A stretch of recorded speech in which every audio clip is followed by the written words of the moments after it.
지금 현재 생활보다는 조금 진보해 나갈 수 있는 그런 계기는 주지 않나.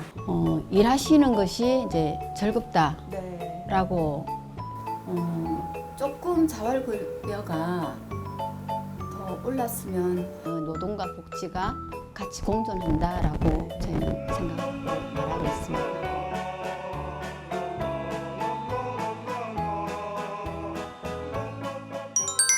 시청자 여러분 안녕하십니까? 파워 인터뷰 진행의 아나운서 김세진입니다. 도스토옙스키는 이런 말을 했습니다. 행복은 누가 가져다 주는 것이 아니라 스스로 찾아야 함을 알아야 한다. 여러분들은 어떤 일로 행복을 찾고 계십니까? 어떤 이들은 이런 말을 합니다. 일할 수 있는 것 자체가 행복이다.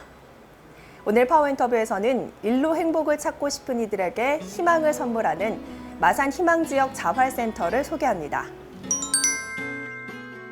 국민기초생활보장법에 의해 지정된 자활사업 전문수행 복지시설 마산 희망지역 자활센터.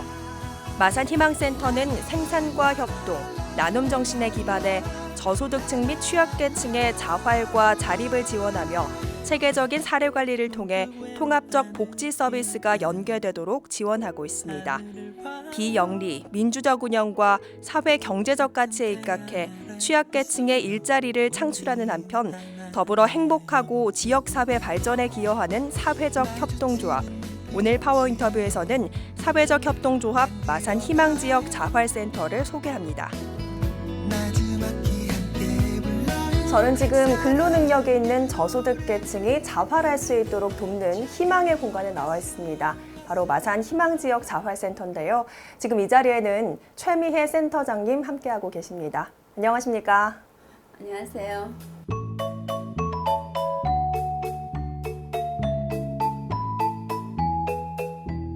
마산 희망지역 자활센터 어떤 곳입니까? 지역 자활센터가요. 15년 정도 거슬러 올라가면 네. 2000년도 국민기초생활보장법이 생기면서 네. 예전에는 복지라고 하는 걸로 다 시혜를 받던 것을 네. 근로 능력이 있으신 분들한테 여러 가지 기술 전수나 사회 구성원으로서 참여할 수 있는 기회들을 제공해서 네. 자활 자립할 수 있도록 돕는 그런 시설을 지역 자활센터라고 하고, 지금의 마산 희망지역 자활센터는 2001년 마산 희망 자활 후견기관으로 출발해 2007년 지역 자활센터로 명칭을 변경했으며 2015년 사회적 협동조합 설립이 인가되면서 사회적 협동조합 마산 희망지역 자활센터로 거듭났습니다. 창원시 지역자활센터 관할에는 이곳 마산 희망센터를 비롯해 4곳이 있지 않습니까? 네. 그런데 유독 이곳에만 희망이라는 단어가 붙어 있습니다. 이유가 따로 있습니까? 보통 지역 자활센터가 자기 지역의 지역명을 써요. 뭐 네. 마산 지역 자활센터, 창원 지역 자활센터, 진해 지역 자활센터 이렇게 쓰는데 저희가 출발할 때 그 당시 마산 지역 자활센터가 한 1년 전에 개소를 먼저 했고 저희가 이제 후발로 개소를 하면서 똑같은 명을 못 쓰니까 저희가 이제 고민해서 이름을 붙인 게 네. 희망이라고 하는 단어를 붙였고 네. 사실은 그 90년도 말에 IMF 때문에 굉장히 경제가 힘들었을 때 네. 실업 극복 운동을 전 국민적으로 많이 할 때가 있었거든요. 네. 그때 뭐 희망 나누기, 희망 카드, 희망 모아 뭐 이런 것들에 대한 사업 프로그램들을 저희가 많이 하고 있었습니다. 네. 그래서 아마 그 연장으로 희망 지역 자활센터라고 하는 걸로 주민들과 함께 희망을 일군다, 희망을 만들어 간다 네. 그런 메시지를 담으려고 했습니다. 네, 그런 의미를 담은 거였군요. 특히나 마산 희망센터는 다른 센터보다 사업 시행 수가 눈에 띄게 많습니다. 어떤 사업들이 좀 시행되고 있습니까? 그 저소득 주민들이 와서 하실 수 있는 일들을 사실은 개발해야 돼요. 네. 저희 센터에서. 근데 이제 저희가 지금 대표적으로 지역자활센터에서 하고 있는 사업은 종합 청소, 네. 종합 청소 사업이 있고, 그리고 이제 어르신들 돌봄을 제공하는 네. 희망 돌봄 지원센터라고 하는 돌봄 사업도 진행하고 있고요. 그리고 이제 버려지는 용품들을 모아서 재사용할 수 있도록 재활용하는 행복한 가게 사업도 운영하고 있고, 네. 그리고 이제 좋은 먹거리, 네. 좋은 식자 재료로 만든 도시락이나 그리고 요즘 작년에 저희가 개발해서 신제품으로 나오고 있는 뭐 수제청 이런 것들을 만들어서 판매하는 사업단도 있고 그리고 이제 친환경 상품들을 모아서 판매하는 해밀장터 매장도 운영하고 있고요.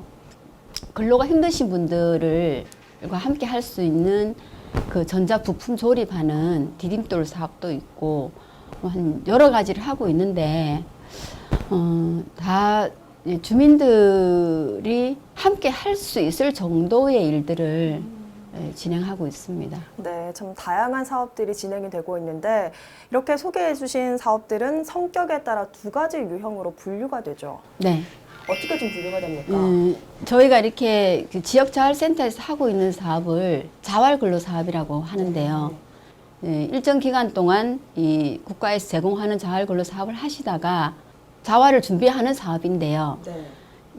크게는 이제 시장 진입형과 사회 서비스 제공형으로 나누어집니다. 그래서 두 가지 분류인데 시장 진입형은 틈새 시장이나 시장 영업을 좀 개척해서 이후에 자활기업이나 자활공동체로 나갈 수 있는 준비를 하는 그런 과정에 있는 사업단을 시장형이라고 얘기를 하고 단기간에 어떤 수익은 창출되지 않지만 우리가 하는 일들이 사회 다른 분들한테 또 도움이 되고 종합적인 서비스를 좀 이렇게 제공해주는 넓은 사업의 범위를 사회 서비스형이라고 이렇게 분류를 해서 두 가지 사업이 있습니다. 네, 그러면 두 유형 중에 어떤 사업에 참여하게 될지는 직접 정하게 되나요? 아니면 어떤 교육 과정을 거쳐서 자연스럽게 결정이 되는 건가요? 이제 처음에 저희가 이제 그 자활근로의 일을 하시고자 하시는 분이 주민센터에 등록을 하시고 또 이제 지자체 통합조사팀의 과정을 거쳐서 이제 수급자가 되거나 차상위라고 하는 그런 이제 경제적 판단을 받았을 때 저희 센터로 이제 의뢰를 오게 돼요. 그러면 이제 저희가 이제 2개월이나 3개월 정도 게이트 과정이라고 해서 저희가 하고 있는 사업단에 이렇게 실습 과정을 거쳐요. 그래서 그분이 원하시는 것과 또 저희 사업단에 필요한 부분 이렇게 서로 의논을 해서 하실 수 있는 사업단에 배치를 저희가 하는 겁니다. 그러면 가장 인기 있는 사업은 좀 어떤 사업입니까? 좀 다 다른데요. 조금 강도가 센 청소 사업단 같은 경우 조금 노동 강도가 세요. 뭐 시설 건물 청소도 들어가고 아파트 입주 청소 들어가고 또 뭐 개보수 청소 들어가니까 좀 강도가 센데 신체적으로 좀 건강하신 분들은 육체적으로 쓸 수 있는 그런 청소 사업단들을 좀 선호하시고 또 본인의 상태가 좀 외부로 나가기 좀 힘들다. 그리고 좀 어떤 보이지 않는 질병으로 좀 힘드신 분들은 바깥에 나가시는 것보다 안에서 일하시는 거를 편해하시기도 해요. 네, 그래서 개인적인 이유에 따라서 조금 선택이 달라지겠네요. 네, 그래서 개인의 상태와 전체적인 종합적인 이제 사례 관리 회의를 통해서 같이 의논하고 판단해서 배치를 합니다. 네, 그렇군요. 그러면 일에서 오는 만족감은 좀 어떤 사업에서 높다고 볼 수가 있을까요? 다수의 사람들이 이제 지역자활센터에 처음에 오게 되면 처음에는 조금 의기소침해서 오셔요. 왜냐하면 어떠한 이유에서든 본인이 국가의 어떤 경제적 도움을 받는다는 것이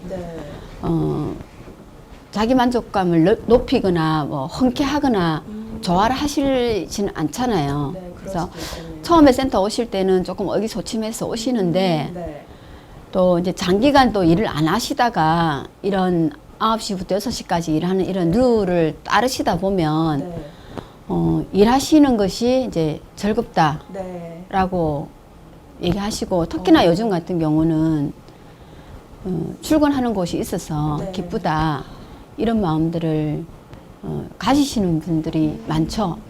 근데 이런 사업들은 또 수요자가 있어야 제대로 이루어지지 않습니까? 일반인들이 이런 사업을 좀 알고 계십니까? 많이 저희도 홍보를 한다라고는 하는데 아직까지는 이 자활이라고 하는 것이 일반 시민들이 볼 때는 생소한 부분들이 많이 있나 봐요. 네. 그리고 이제 뭐 홍보 작업이나 여러 가지 지역에 행사 있을 때 항상 나가서 지역자활센터에서 하는 일, 지역자활센터가 지역에 필요한 것, 그리고 지역자활센터에서 생산되는 생산품들 이런 것들 많이 홍보하고 네. 다닙니다, 많이. 아직까지 모르는 분들이 많아서 좀 아직까지는 홍보가 필요하다 이런 시점이네요. 그렇다고 하더라도 이 서비스의 질적인 면에서는 일반적인 서비스와 크게 다르지 않을 것 같은데요. 특히나 뭐 천연 비누 만들기나 의류 리폼의 경우에는 전문적인 교육 과정을 거치게 되는 거죠.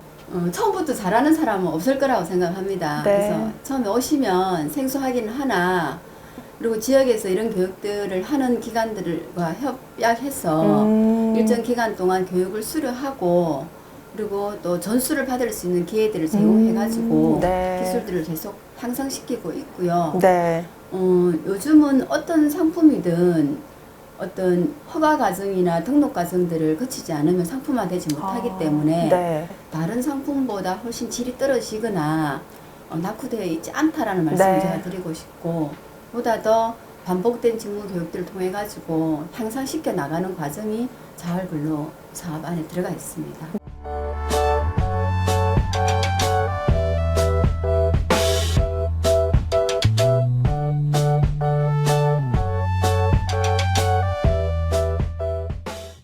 오늘 뭐 좀 쭉 다양한 사업들을 들어봤습니다. 그렇다면 사업 대상은 어떻게 됩니까? 뭐 나름의 충족해야 되는 기준이 있을까요? 일단 일반인을 저희가 채용을 하거나 이러지는 않고요. 네. 국민기초생활보장법에 의해서 생계급여 대상자이거나 의료급여 대상자이거나 교육급여 대상자이거나 또는 차상위 계층이거나 네. 주민센터에서 근로가 필요하신 저소득 주민들을 발굴해 주시고요. 65세 이하까지 자활근로 사업에 참여하실 수 있습니다. 그래서 네. 일단 경제적인 어려움이 있을 경우에 주민센터 사회복지사하고 1차적인 면담 과정을 거치시면 네.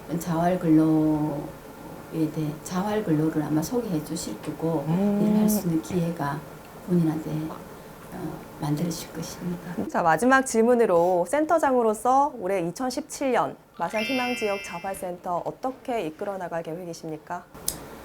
저희가 2017년도 시무식의 슬로건이 네. 우리 함께하는 힘이라고 부제를 붙였거든요. 네. 그래서 지역자활센터가 15년 정도 자활근로 사업이나 일자리 창출 사업들을 하고 있는데, 저희 지역자활센터는 또 사회적 협동조합으로 전환도 했어요. 네. 보건복지부에서 시범사업으로 지역자활센터의 주민들이 스스로 조합원으로 참여해서 함께 운영해 나가는 그런 협동조합의 형태의 모델을 하나 만들어 보려고 네. 하고 있는데, 저는 지역자활센터에서 일하시는 모든 분들이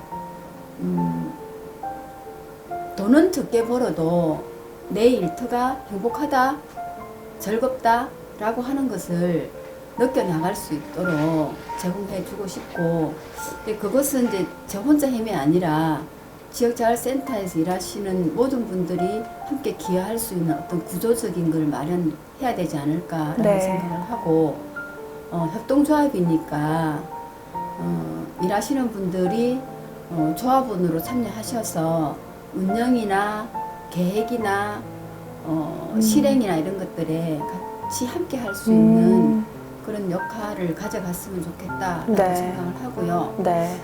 무엇보다 너무나 경기가 어려우니까 사회적으로 유용하고 필요한 일자리들이 네.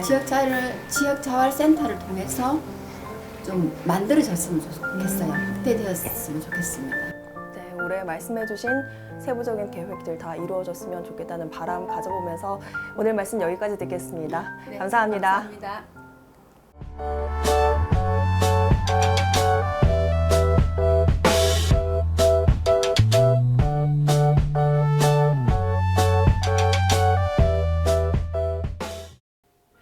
마산 희망지역 자활센터의 문은 일을 하고자 하는 의지가 있는 모든 분들에게 활짝 열려 있습니다. 혹시 할 수 있는 것이 없어서 혹은 자신이 없어서 일하는 행복을 잃은 분들이 있다면 오늘은 이곳의 문을 두드려 보시면 어떨까요? 오늘 파워 인터뷰 여기서 인사드리겠습니다. 함께해 주신 여러분 고맙습니다.